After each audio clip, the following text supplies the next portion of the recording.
Hello. I have a number of things that I've been thinking about for quite a long time. And one of the questions I have is there such a thing as out-of-body experience? Yes. And what is it? It's an out-of-body experience.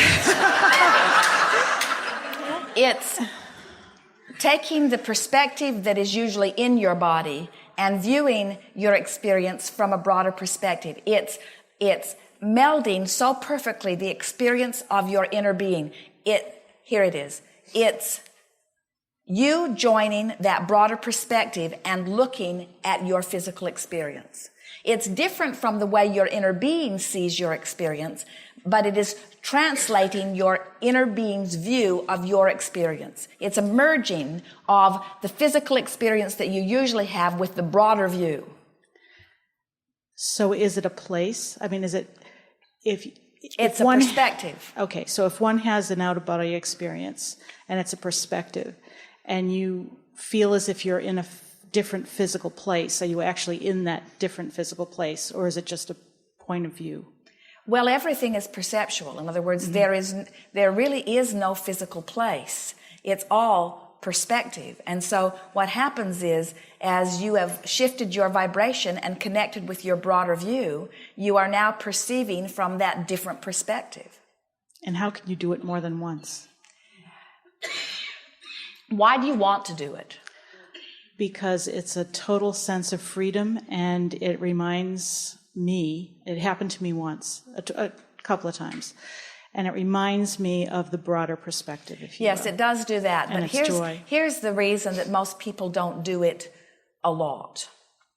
The reason that it happens is because it is of advantage for you to get a glimpse of that broader view.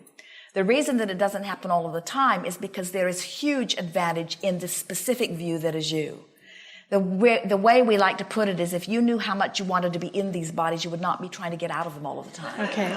In other words, there's such value in it. And so it often happens in the beginning of your awareness that you are more than you are in this physical body, just to give you a glimpse from that point of view. But usually it is not something that your inner being encourages a great deal, because there is so much advantage to the specifics of that which you are about. It's sort of like having the death experience without dying is what it really is. Right, right.